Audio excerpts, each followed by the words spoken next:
ஆத்மா சரீரம் எப்படிப்பட்டதா இருக்கணும்? பரிசுத்தமாகவும் குற்றமற்றதாகவும் இருக்க வேண்டும். ஏன் பரிசுத்தம் உள்ளது குற்றமற்றதா இருக்க வேண்டும்? ஏன் இருக்க வேண்டும்? நீங்க அதே 1 Thessalonians 4வது அதிகாரத்துல 7-8 வசனத்தை வாசிக்கும் பொழுது தேவன் நம்மை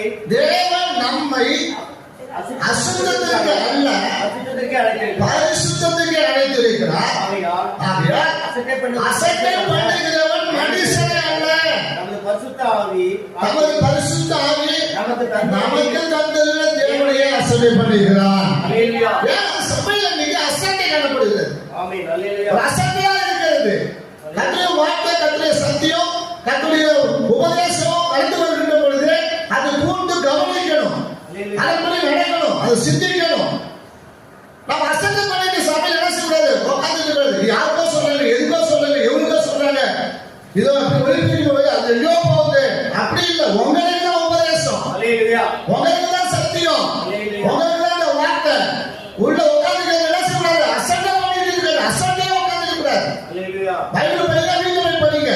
சபையில உட்காந்து என்ன செய்யக்கூடாது? அசட்டை படிச்சு திருப்பி அதுக்கு இப்ப என்ன இருக்கு? நீங்க அதை படிச்சு உட்காந்துருந்தா அதுக்கு ஏங்க வரணும்? நீங்க சபை வீட்டுல உட்காந்து பைபிள் படிச்சு உட்காந்துருக்கலாம். அதுக்காக காலை 9 மணிக்கு, காலை 3 மணிக்கு, 8 காலை 6